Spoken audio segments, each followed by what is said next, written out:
cast out of her own kind. The sky was dark with smoke, and the ground shook from distant blasts. The war had ended weeks ago, but its shadow still hung over the refugee camp. Rila stood in a long line of outcasts, her 2 children holding tightly to her arms. Their alien faces were thin, their eyes wide with hunger and fear. No one spoke to her. No one offered food. She was invisible to her own people. She had once been the wife of a warrior, strong, proud, respected. But when her mate died, the society that praised him turned against her. In their tradition, a widow without a male protector was seen as weak, useless, even cursed. No one would hire her. No one would shelter her.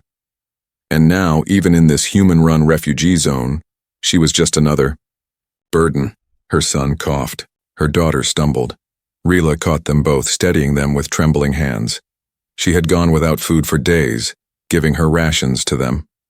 Her body was thin, her silver skin dulled with dust, but her eyes still burned with fire. Then, a human soldier walked past.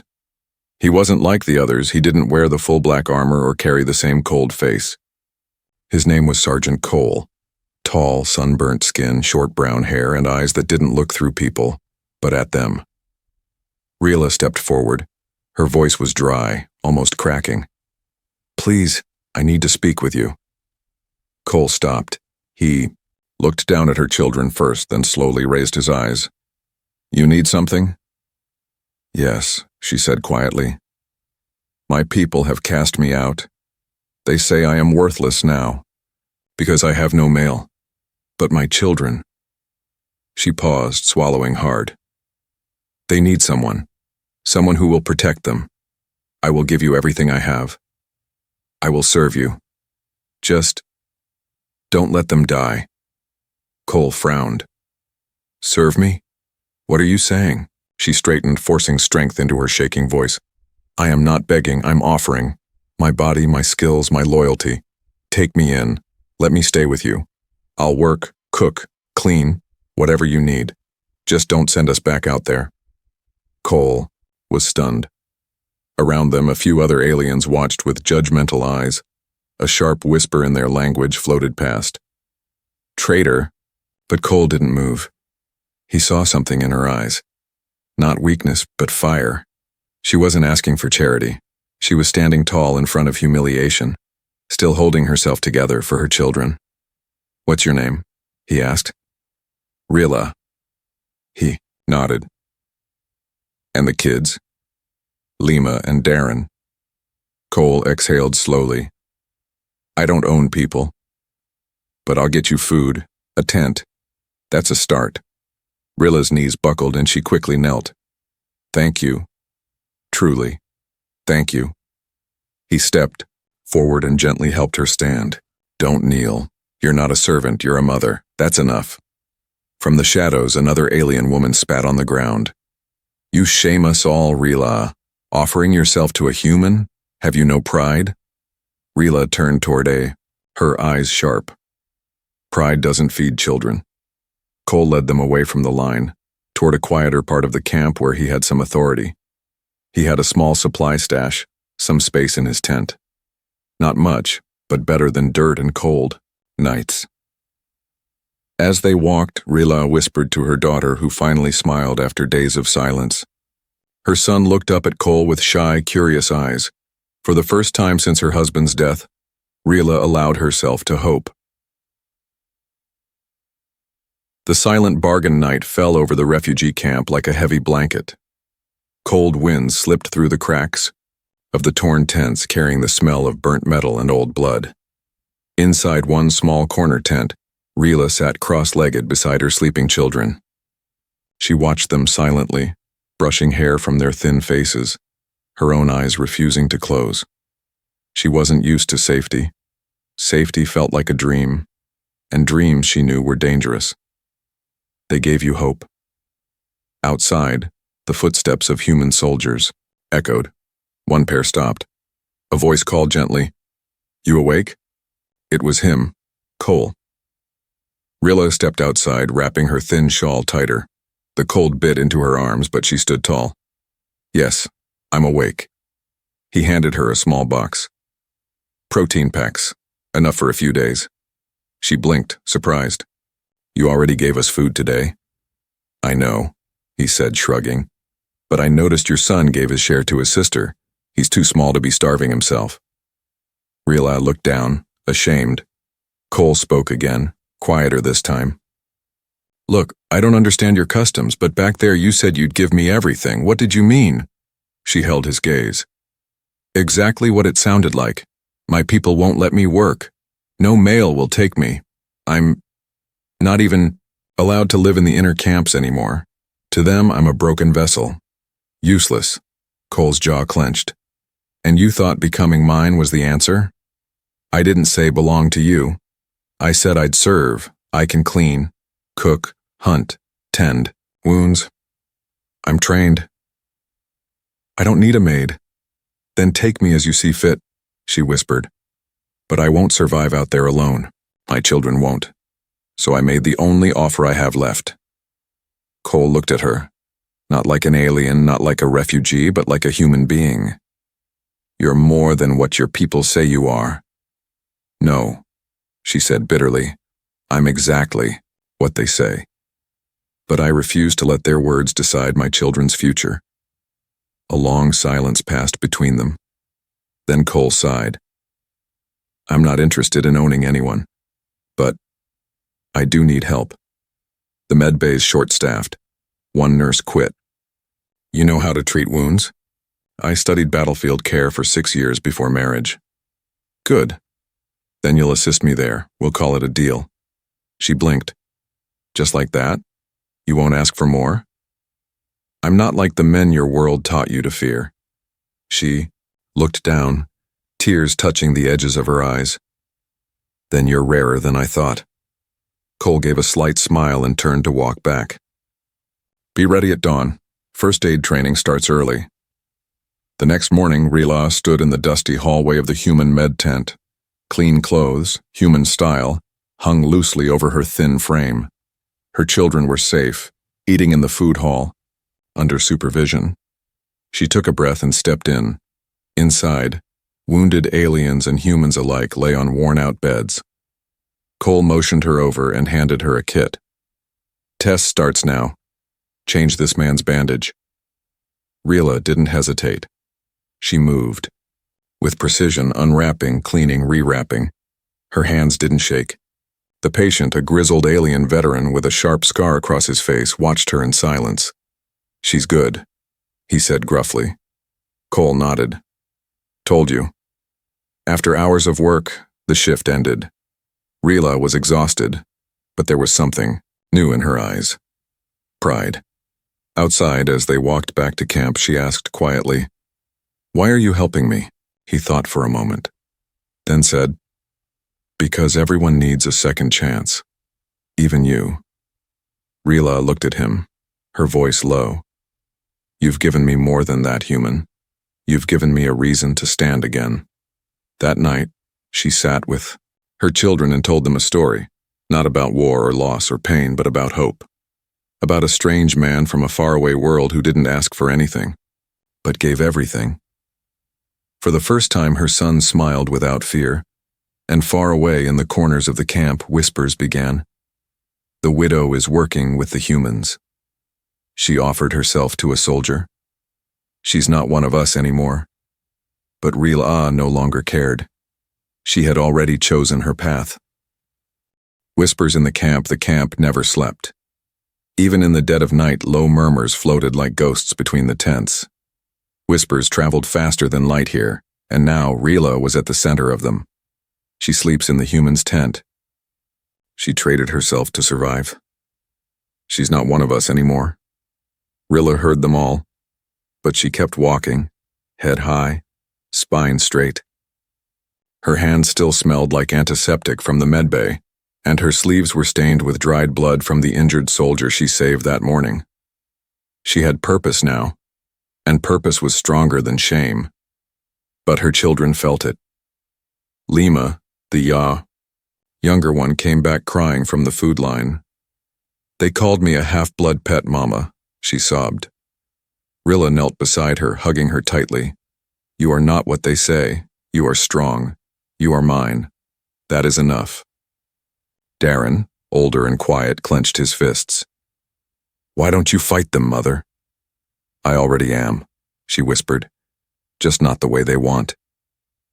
Elsewhere in the camp, Sergeant Cole stood in a heated discussion with Lieutenant Ramos, one of the human camp commanders. You've made her your assistant without approval? Ramos asked, arms crossed. She's qualified, Cole answered. She's doing good work in the med bay, better than half the volunteers we have. She's an alien widow, Cole. One the other aliens consider outcast. That makes her dangerous. Desperate people do desperate things. Cole stepped closer, voice low. You talk about her like she's a threat. She's a mother. She's just trying to survive with dignity. Ramos gritted his teeth. This isn't Earth. If the other alien factions see her getting special treatment from a human soldier, it could break the fragile peace we have. Cole didn't blink. Then let it break. If this place survives by punishing the innocent, maybe it's not worth saving. Ramos said nothing. Later that evening, Rilla returned from her shift. Her children were asleep, curled up in a pile of thin blankets. She sat outside the tent alone, the stars glinting like cold eyes above. Footsteps approached.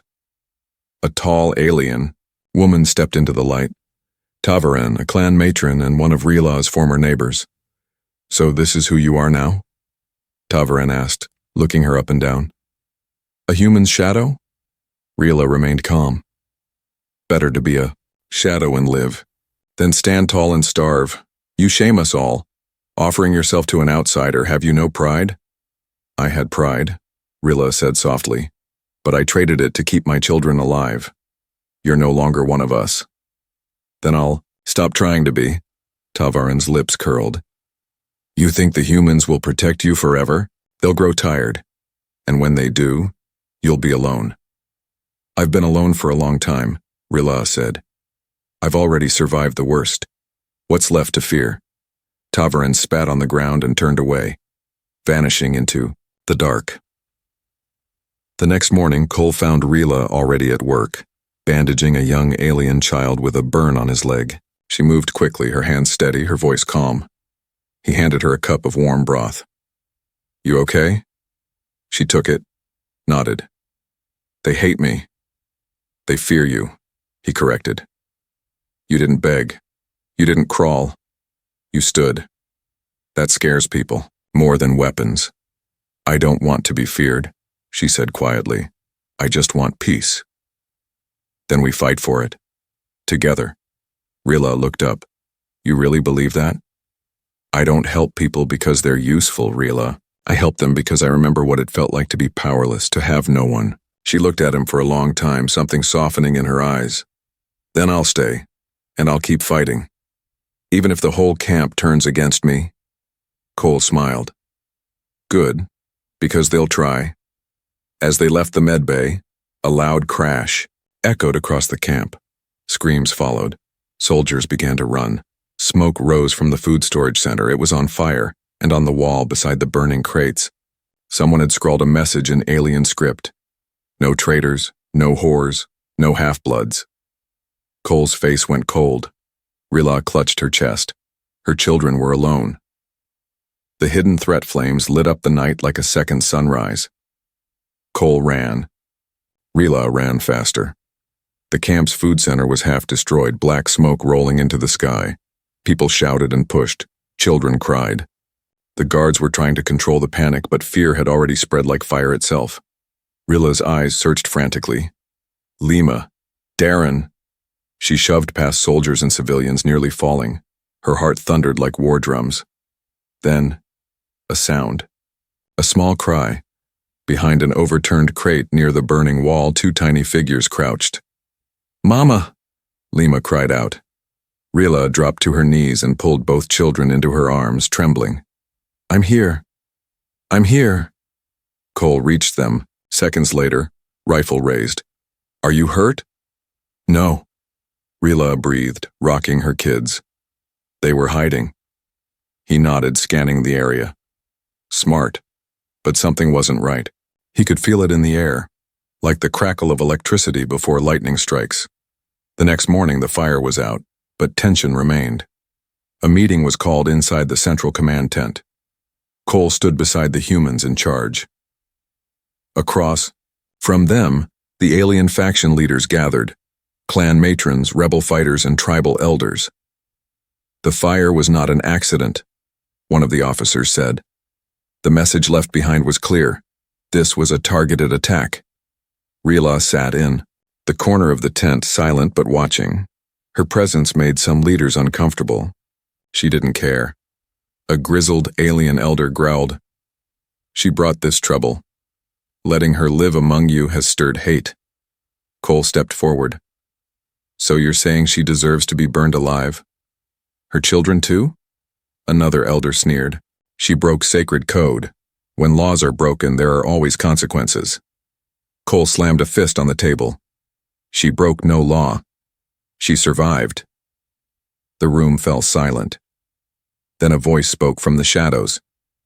"I know who did it," said a young alien boy, barely 12. His name was Mikal, a helper in the med bay. All eyes turned to him. Mikal trembled, but kept speaking. "I overheard them 2 nights ago. 3 males from the outer tents. One of them was angry that a human gave food to a widow. Said it polluted the bloodlines. They were planning to cause fear." "Names," Cole said. "Give me names." "I don't know all of them, but one called the other Sarvan. He had scars across his face and wore bone necklaces." Rila's breath caught. She knew that name. Sarvan was one of her late husband's old rivals. He had always called her useless decoration. If he was behind this, it wouldn't stop at burning food. That evening, Cole and Relay sat outside the tent with a map spread between them. "See this?" He pointed. "The storage fire pulled most of our guards to the east side. That means the west side, where the children sleep, is now vulnerable." She frowned. "You think they were testing us?" "I think the food was bait, and the real target is you." A silence fell between them.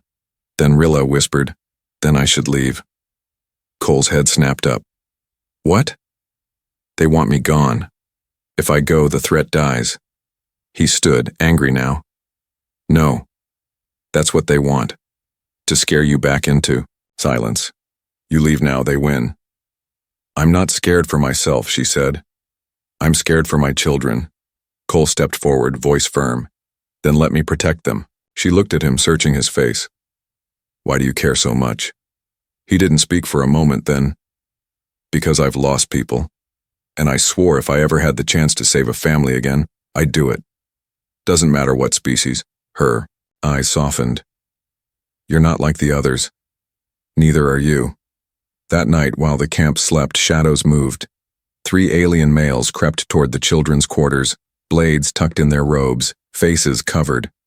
Silent, focused, ready to end what they'd started, but the tents were empty. Suddenly, spotlights exploded. Shouts rang out. Cole tackled the first one. Rila swung a metal rod at the second. The third tried to run, but stopped cold when Darren, her son, stepped in front of him holding a flare torch. The would-be attacker froze, blinking at the small, fearless child. Then guards surrounded them all. It was over. In the aftermath, the camp saw everything. They saw Rila, not as a weak widow, but as a fighter, a mother, a protector. They saw a human and an alien standing together, not in dominance but in unity. And for the first time the whispers began to change. From, "She's nothing," to, "Maybe we were wrong about her." Fire in the refuge. Rain fell for the first time in weeks. It didn't wash the tension away. The attackers had been caught. But fear still lingered. The camp was quiet. Too quiet. Whispers had faded into stares. Eyes followed Rila everywhere, some with curiosity, some with guilt, and some still with hate. But she didn't flinch anymore. Not after what she'd done. She had fought for her children. She had defended the innocent, and she had stood side by side with a human without shame. Cole was watching the perimeter maps in the command tent. Patrols had doubled. Security drones hovered low now, scanning for movement. Something still didn't feel right. Then, the emergency. Siren screamed. Breach on the south wall, multiple hostiles armed. Everyone froze. Cole grabbed his weapon. Rilla, get the children. Take them to bunker sector C. But she was already running. Chaos exploded in the camp. Fires blazed near the medical storage units. Masked raiders poured in, aliens wearing the mark of a radical blood purity cult. They had come to purify the camp, destroy human influence, and eliminate traitors. Rila reached the children's tent as flames crept closer. Darren and Lima were curled under a table, coughing from the smoke. "Come," she shouted, grabbing their hands. Outside, panicked refugees ran in every direction. Screams tore through the air. Rila spotted a fallen guard's blaster in the mud and picked it up. She'd never fired a human weapon, but today she would. She led her children through smoke and wreckage, firing warning shots into the air to scatter raiders. A burning crate collapsed nearby. Sparks flew. Lima tripped. Rilla turned back, lifted her daughter into her arms, and kept going, lungs burning. Meanwhile, Cole was at the front line. He and 3 soldiers had pinned down the attackers, but more were coming. Suddenly, boom! A second explosion rocked the west side. Cole's radio crackled. Sector C is compromised. Bunker's gone. Repeat, gone. His heart dropped. Rila! He broke formation and sprinted toward the western fires. Rila reached a collapsed wall. The escape tunnel beyond it half caved. She shoved debris aside with her bare hands, ignoring the blood on her palms. Darren crawled through the gap first.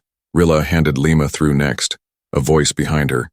"Running won't save you, widow." She turned. Sarvin, scarred, armored, holding a plasma knife. "You shamed your kind," he sneered. "You lay with a human. You defend them. You're filth." "I'm a mother," she said. "And you're just a coward hiding behind old rules."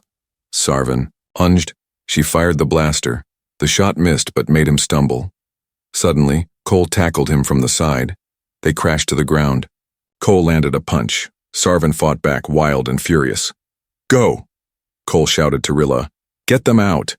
She hesitated, then did what any mother would. She ran to her children. Cole and Sarvin fought among the flames, dust choking the air.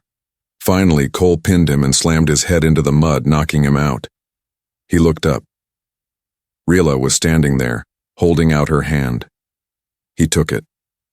Later, after the fires were out and the invaders captured or dead, the camp gathered. They had seen it all. The widow who risked her life, the human who fought beside her, the children who didn't cry. They stood. Camp command held a vote. Who would lead the new safety council? The crowd chanted one name. Not Cole, not a soldier. Rilla. She stepped forward, stunned. "I never wanted power," she said quietly. "Just peace. But if peace must be fought for, I will fight." That night she stood outside her tent, watching stars return to the sky. Cole stepped beside her. "You did good." She looked at him. "So did you."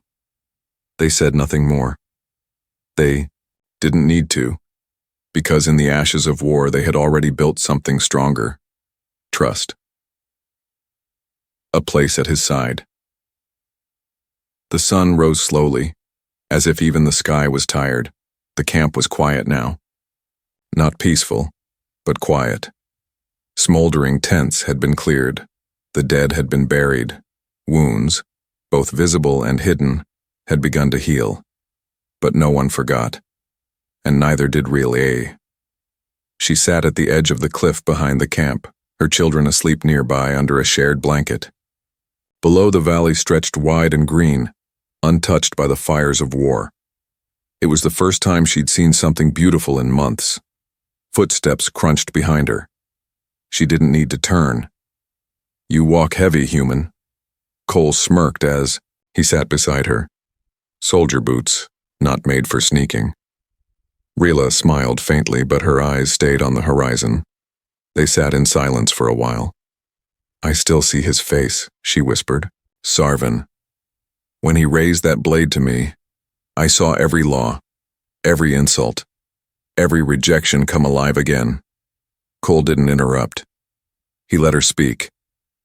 I wasn't afraid of dying, she continued. I was afraid no one would protect them, my children. That if I fell, they'd be left with no one. She finally looked at him. But you were there. He didn't smile. He just nodded. And I will be. As long as I'm breathing. Those words hung heavy in the air. Not dramatic, not romantic. Just real.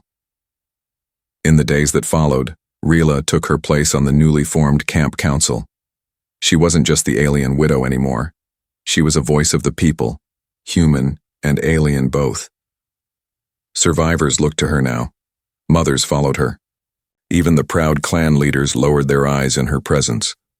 But with power came distance. She saw Cole less. They were both busy, him with patrols, her with rebuilding. Until one night, she returned to her tent to find a package waiting inside. It was simple. A small metal badge shaped like a flame, the human symbol of honor, and beneath it a note. For those who carry the fire even when no one sees it. She held the badge tightly, her breath catching. A few nights later, Cole sat on a crate outside the med bay, stitching his own arm. A small blade had caught him during a patrol scuffle. Still don't like doctors? Rila asked, walking up. He chuckled. They always poke too hard. She sat beside him, took the needle, and finished the stitches without asking. You saved a child today, she said, focused on the wound. Yeah. He bit me after I pulled him out of a crater. She laughed quietly. Biting means he's healthy. He looked at her. You're different now. She tied off the thread. So are you. They didn't move. Then she asked softly, Why haven't you asked me anything? About what? About my past, my husband, why I was really exiled. He shrugged. I figured you'd tell me if you wanted to. I do, she whispered, and so she told him. How her husband had defied the high command, how he smuggled supplies to enemy civilians, how he was executed for mercy, how she was blamed. Cole didn't look away. Then you were married to a good man, and you're raising good children. She swallowed. I thought I'd never feel safe again. Never feel seen again.